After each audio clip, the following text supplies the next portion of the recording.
karamihan daw sa magaganda, mahina sa pronunciation.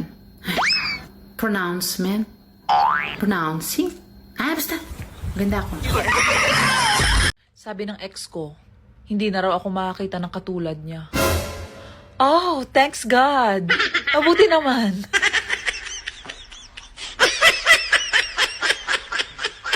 Anong to ito? Uy, pero no joke ha. Akala ko talaga dati nung hindi pa tayo friends na maldita ka. Ha? Paano mo nasabi? Hindi kasi may certain aura ka na parang lagi kang galit sa mundo. Yung parang wala kang time makipagplastikan sa mga tao. Tama. Hala. Ate, meron ka pang alam dito na malapit na headquarters? Bakit mo tinatanong? Isusuko ko na kasi yung nararamdaman ko sa'yo.